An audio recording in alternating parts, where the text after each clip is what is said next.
I didn't follow any advice. For some reason, started this whole thing as a hobby to educate my friends about online marketing. And out of this thing, out of this hobby seminars, the whole company, the whole festival has come out of this unplanned, foreseeable. And the only thing that drove me here is probably, as we said, curiosity, impulse to do something and not wait, offer a seminar, do something for friends that ask you about online marketing, and then a passion for producing content. I really liked that.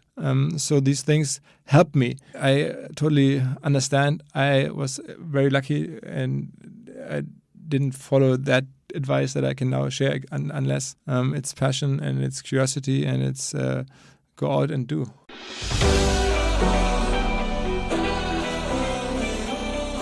And now, your podcast hosts, Andre and Christian.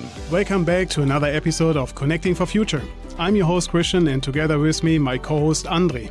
We are in Hamburg, Germany today with the rockstar himself, the CEO and founder of the online marketing Rockstars, the man behind one of the most influential digital marketing events worldwide, Philipp Westermeyer. Philipp, welcome to the podcast. Thank you for having me. And most important, being a rock star is not my self-perception. I don't look at myself. I don't see myself as anything close to that. I'm the people we put on stage, our speakers, our musicians, artists, experts. They hopefully are rock stars, but not so much myself. Philipp, let's dive right in. OMR 2024. Who and what are we going to see? I mean, we never do like a real leitmotif or any theming in that sense. What we do is we try to portray what's currently happening in tech and in digital and in marketing, media. Maybe that's our turf, and most likely there will be a lot of AI discussion, AI experts. We had them this year. We'll have them next year because that's an ongoing issue. We'll discuss political stuff. I think digital is becoming more and more political.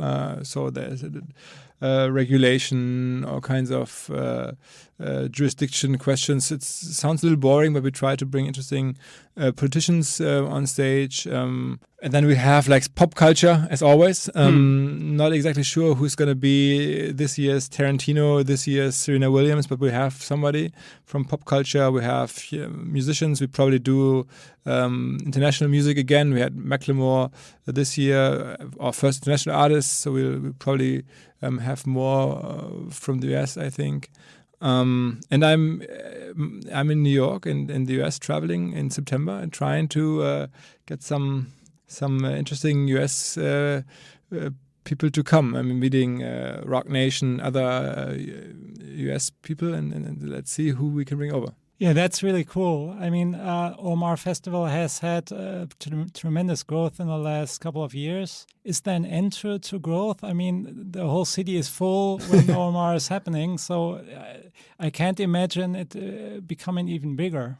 Yeah, and I mean, there is solutions to get it to grow a little further, but as you mentioned, the limitation is not so much that not more people would like to purchase a ticket. And we had like a waiting list for tickets this year, a couple of thousand people on the waiting list, meaning I guess probably 10, 12,000 people that would have bought a ticket if possible. But the limitation is the fairgrounds, the exhibition spaces that we have. And also the hotels, probably. The hotels and the city itself. We try to sort of enlarge the city now. How we do that? We bring in potentially a cruise ship into the Hamburg harbor. So cruise ship, 5,000 beds. We have partnered with booking and hotel reservation system. So when people enter OMR and look for a hotel at OMR, it's not only Hamburg anymore.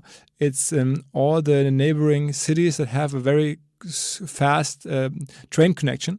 So you can sleep somewhere 20 minutes outside Lübeck, for instance. There's a couple of hotels there that we can also take on for our people, and then the people can come by train 20 minutes. And fortunately, the fairgrounds are right next to Dammtor station. So it's a really quick commute.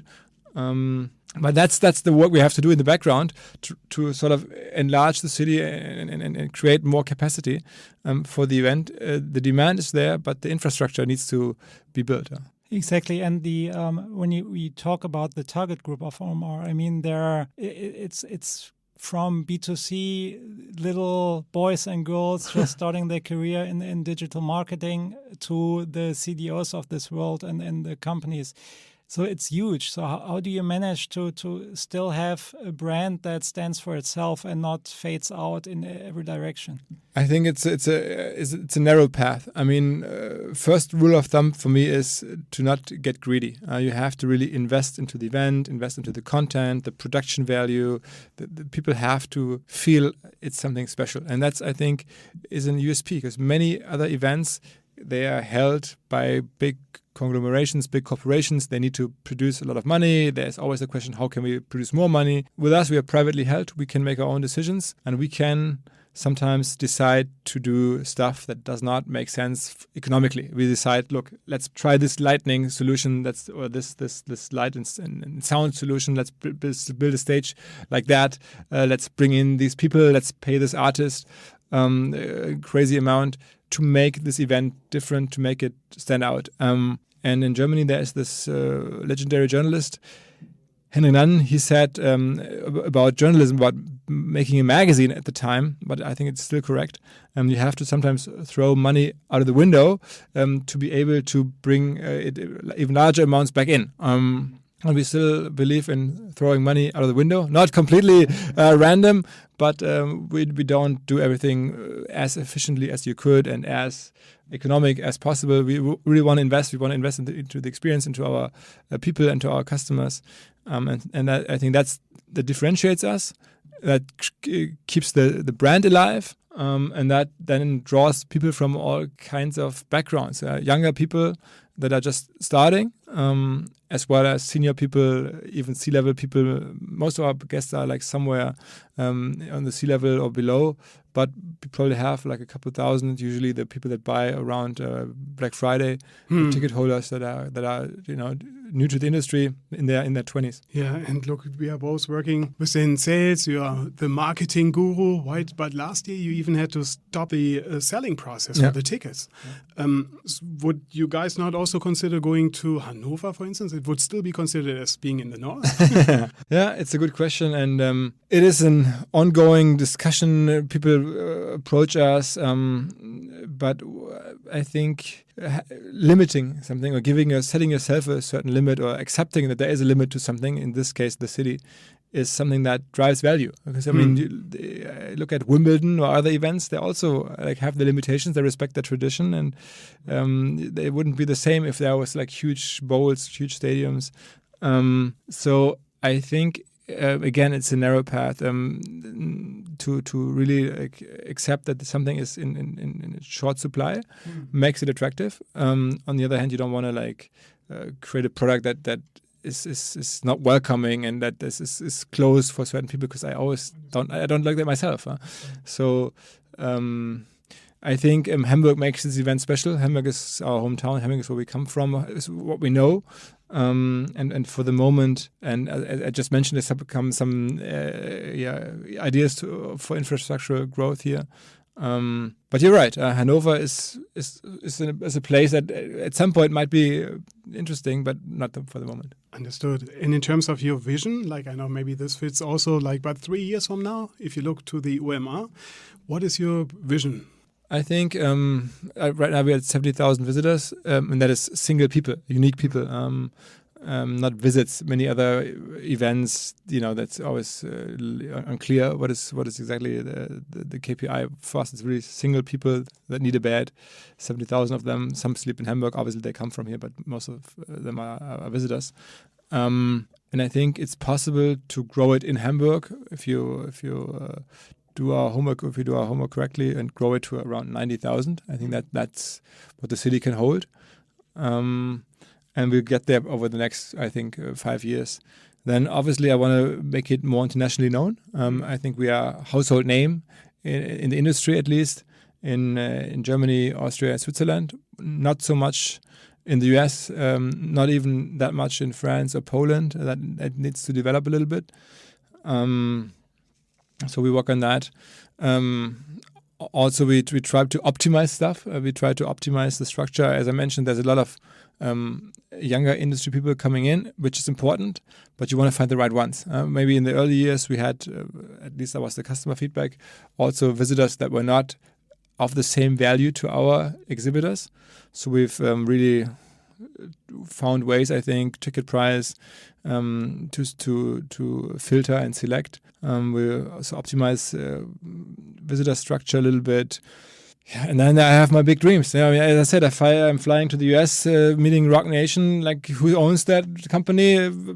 Best case, bring him over. It's probably not going to happen soon, but he'll notice. I'm coming to New York. I'm trying to really be convincing and persuade people to come. And at some point, we have the biggest people, or the most relevant people in the world. We're getting there. Yeah, I think big is something that's close to your heart, huh? At least in this context. I mean, I'm not that not raised like that, or not by nature.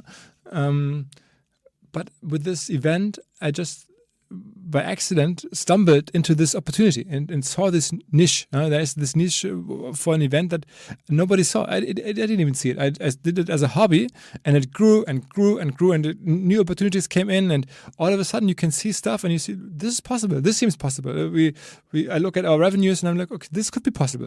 And so I try to make the most of this opportunity. Yeah.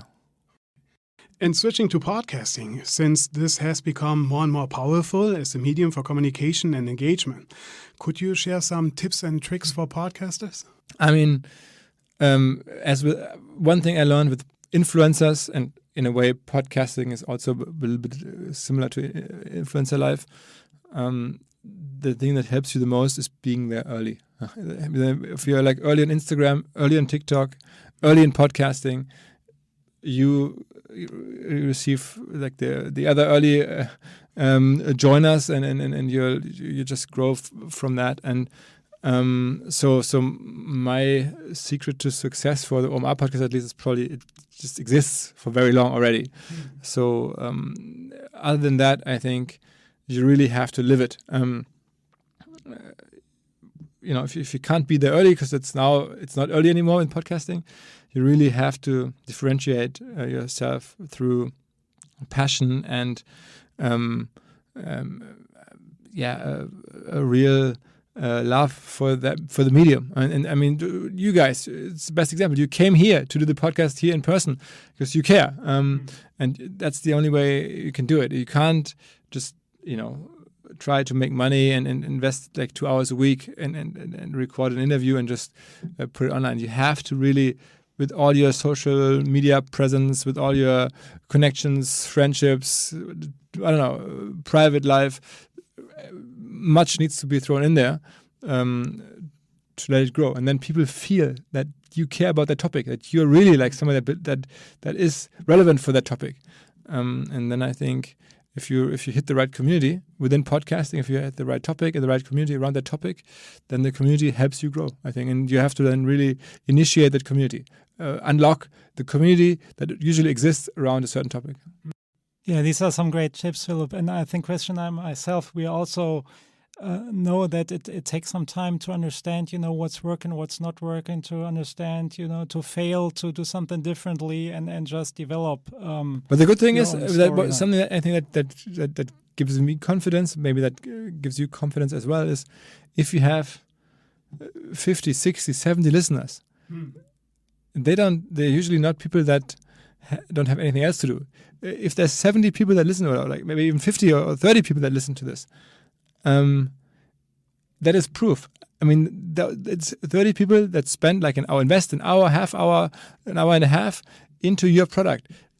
If 30 or 50 people do it, then there's definitely going to be hundreds, thousands more. You just need to find them. But the proof of concept is there. I mean, usually you struggle with product market fit, as you call it in business, and reaching audience. But if you have a smallest audience, it shows, it proves that there's something, because maybe one person listens, it's your mother, and the second person, it's your brother and your neighbor, and somebody stumbles into the podcast accidentally. But if you have let's say 100, then it's no accident. It's not random. It is a product that people apparently like. And if you find 100 people, you find 1,000.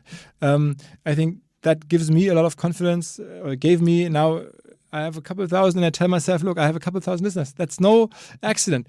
I'll find more. There is more out there. And I think that's probably, even in the early days, especially in the early days, a helpful way to look at it. Right. Yeah, that's a good point. And we also thought about like how to grow, right? So we are like now all German native speaking guys. In terms of doing something in English, for instance, do you have any experience on? I know you guys have like. I would build a newsletter. Try to build a newsletter around the podcast. I think the podcast today has to be the center of like a smaller media brand. And what does it mean? Maybe an Instagram account, maybe a newsletter, maybe a website, maybe some reels, video footage of the podcast. But the podcast can be the heart and soul of this media item. But it needs some extensions and some more visibility usually, and some elements that help to engage with the community that I just mentioned. And so I think that's a good question to ask yourself. Like, what is my medium? Is it Instagram? Is it a newsletter? Is it a WhatsApp group? Is it video footage? Well, what is it? Is it some of it or all of it? But I think a podcast just by itself might not be enough. So, and you had, in the last couple of years, you had some incredible guests in your podcast. How do you acquire them? How easy it is for you to get the relevant people in front of your mic? It really is a journey. I mean, I got lucky, as I said, I was there early. Then I reached out to Dieter Bohlen, my first celebrity guest ever. He had no idea what a podcast is, but he had never been into one. He'd never been asked before. So he was like, okay, I don't know, you seem nice. You came through a mutual friend. Come over and we do it. So that was how it went in the early days. Today, Dieter Bohlen probably receives, 10 podcast requests in a month, so he rejects most of them. But in the early days, it was different. So, and when we grow with the opportunities that we had in the early days, and with Dieter and other celebrities, and then once you have the first ones, you get recommended and other people see that and audience sees that, audience grows, and then people want to come onto the podcast. We receive a lot of requests from people that want to be a guest on the podcast. And then there's certain targets that I set myself as with the American superstar rappers, entrepreneurs. I would like to have him podcast, festival, it's the same. And then you try and write emails and ask for an introduction, and write another email, wait a little bit. You have to be persistent and explain to people why it would make sense for them to be on the podcast or at the festival. And I do the exact same thing. I walk out here and sit there and build a presentation that I'm going to present then in New York and try to find arguments, find reasons why such a person that has all the money in the world, all the fame in the world, why he should board a jet and come to Hamburg. There's arguments. I try to find the best ones. And do you see some change in terms of, if I look within social media, right, with Facebook, for instance, it used to be very personal. Now you see more and more commercial. So in other words, for podcasting, would you see, like as you described with Dieter Bohlen, he gets so many requests, would he reject and say, hey, I'm only going to show up if you pay me money? I'm sure that exists. I'm sure that exists. We have also paid speaking fees and podcast fees if that is that person's way of life. If that's an author or professor had that, they usually, that's what they do for a living. Yeah? So you want to respect that. We usually don't do that, but I'm sure it exists, and I'm sure there's celebrities that would be on whatever podcast if they get money for it. It's not what we do, but in certain cases, I think also with the event. I mean, if we bring over a Harvard professor, what he does for a living is teach and speak. Why would he do that for free with us? I mean, sometimes they do because they also enjoy the reach and the relevance that our stage gives them. But many cases they ask for a fee, and I think it's fair. I do the same. I mean, I go to events, I go to places, and I also sometimes ask for a fee because it's, it's travel and all that. But it's in podcasting, it's not very common, and we've not done it in over 600 episodes. We've done it maybe, I don't know, once or twice. But I'm sure it exists, and I know, especially with influencers, many things are possible if you pay the price. Right. Yeah. Switch into technology. What do you see as the hottest stuff in online sales and marketing currently? I mean, obviously, everybody's talking about AI. My problem is I don't know much about it technologically. I mean, and I know the basics of how it's supposed to work and what it does right now, and it's quite amazing. But I still don't understand how it's going to really change business models right now, how it generates money. I know there's some edge cases and there's some ways where OpenAI makes money, charges for the service. I know all this, but like the real business models that persist, I don't think I've seen them yet. AI somehow is like in the middle, but you can't even see it. It's behind Adobe, Salesforce, technology somewhere, and there's no AI, and you as a user don't even notice. Or it makes stuff faster. It helps you with the right suggestions and whatever. But the real business cases and the real impact to my life, I haven't felt it yet. I'm sure it's going to come, but I haven't felt it yet. Is it the same with the metaverse? Because in your I think keynote it's different. at OMR, I think it's different. You said metaverse, kind of the hype is gone, and you don't really know how it's. The metaverse. I think this was. Obviously, a whole different technology, a whole different idea. But I think it's probably fair to say that this idea, at least today and tomorrow, is not going to come through. It's just been proven wrong. People don't want to spend all this time in virtual worlds and act through their avatars and whatever the metaverse was supposed to be. Those platforms that we know, I shown in the keynote, the Sandbox and all these metaverse platforms, they have like a couple thousand users only. We're talking like global users. That's less than MySpace has today. So I think it's just it's an interesting concept that might at some point have a second coming, but I think for this day and age, it's not something that we're going to see. From my perspective, it might be a B2B thing actually. Let's see in 2 or 3 years how it's developed. There's always some applications that are useful. Same with augmented reality. I still don't see those glasses that you can use, the Oculus and similar solutions. It's nothing that really has like mass market adoption. But there's cases, there's like maybe edge cases where like certain doctors, surgery, whatever you can imagine doing with those glasses, in industrial usage. But I think the B2C case is not really there. Right. And what is your view on the current social media platforms? The others, which one is most important? Good question. I think that I also included that in the keynote a little bit, that I think social media in that sense does not exist anymore. Those platforms have turned into entertainment platforms. TikTok is not about you and me posting stuff there. It's about major influencers, media outlets, NBA, professional sports leagues posting stuff that then usually gets the most of the traffic. So I think social media is changing. It used to be a place where we would share vacation pictures, food pictures, friends, and now it's different. Now I look at other stuff, I see huge influencers and professionals playing those platforms. I think that has changed quite a bit in the past 2-3 years.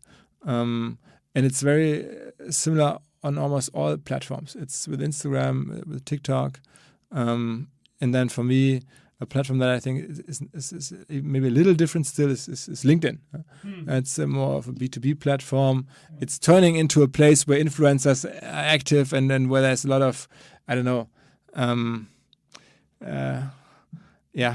entertainment content shows up.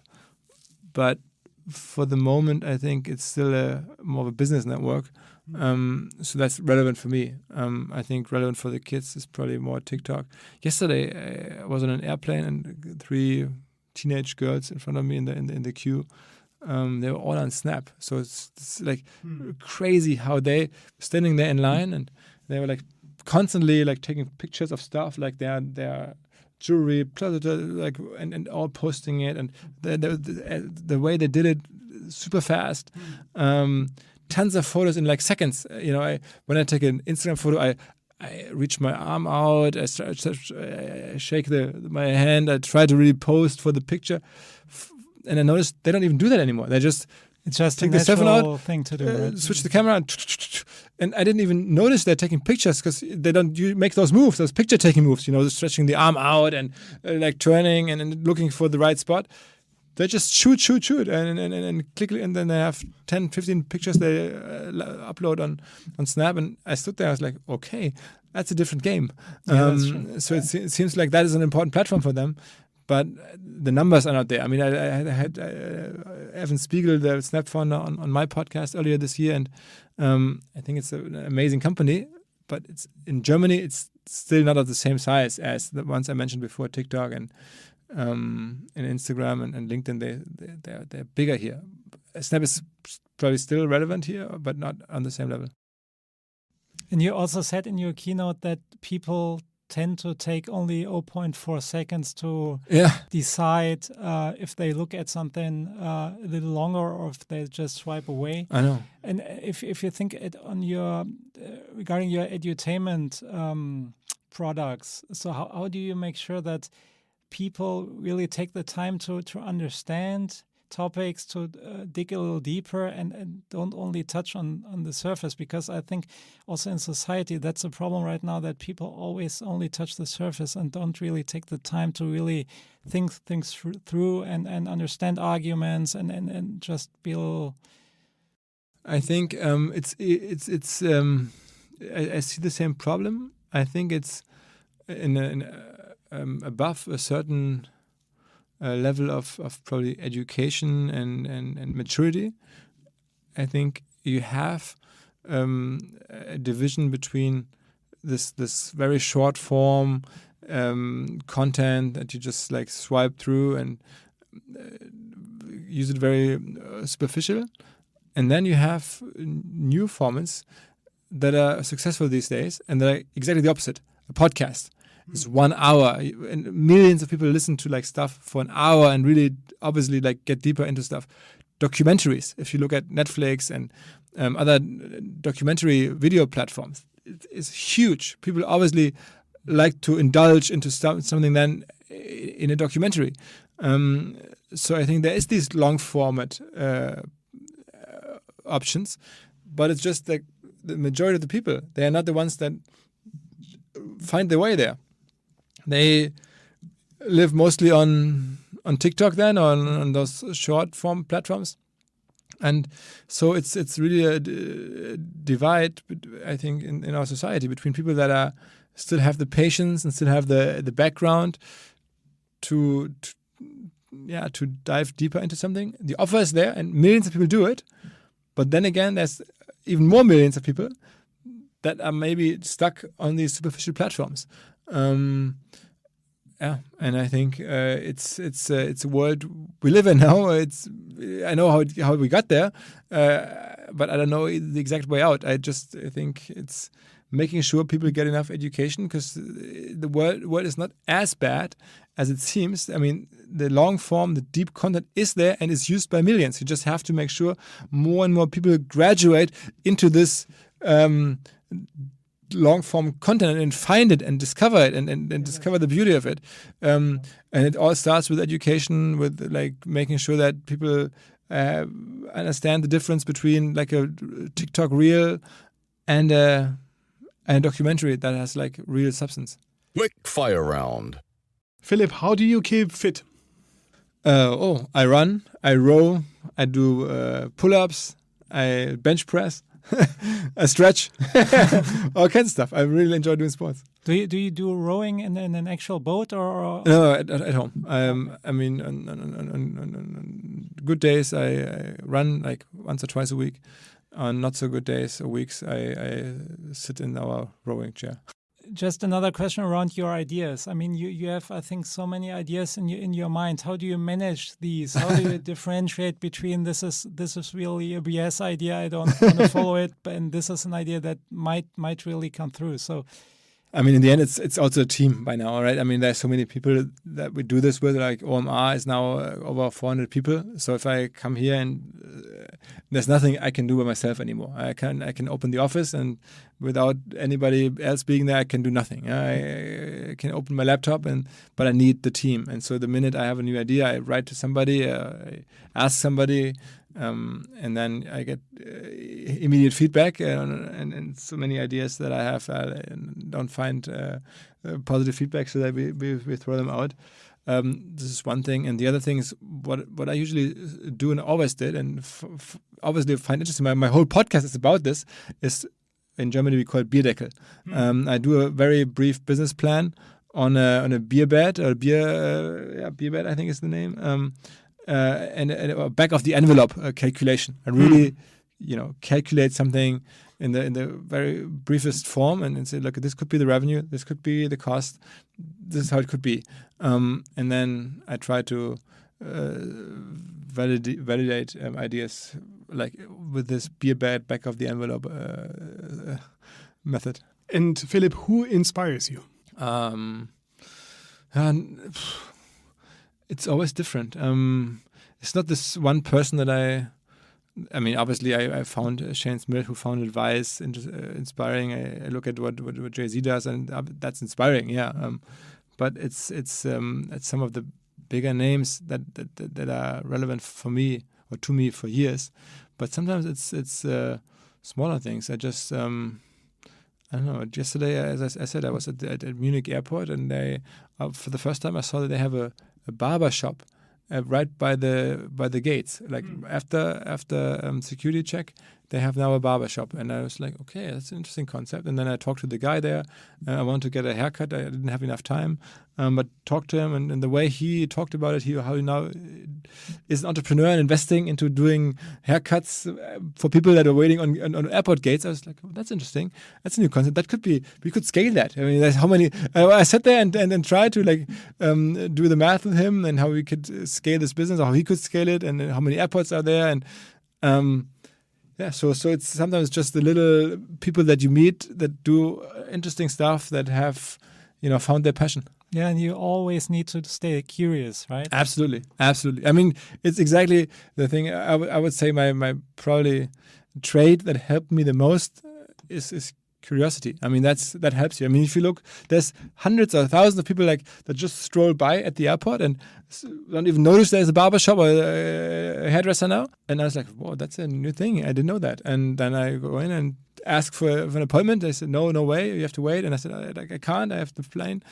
But we talked, and so it's I want to know like who had this idea, why does it not exist in Hamburg, and yeah, that's really inspiring. I mean, yeah, you're absolutely right. And it's a new business model. I mean, I believe his shop there. I mean, it's probably one of the best hairdresser shops in all of Munich economically. I mean, I don't know about the haircut. I didn't get one, but just economically, from a business perspective, I don't know exactly what the rent that he pays there, but there's always business there. From early morning until late at night, it's traffic, no advertising needed. It just looked like a good niche business idea. And I know so many people that want to be self-employed, that want to do their own stuff, that are looking for an idea. There was one. Just one more marketing question from my side. How do you see the rebranding of Twitter to X?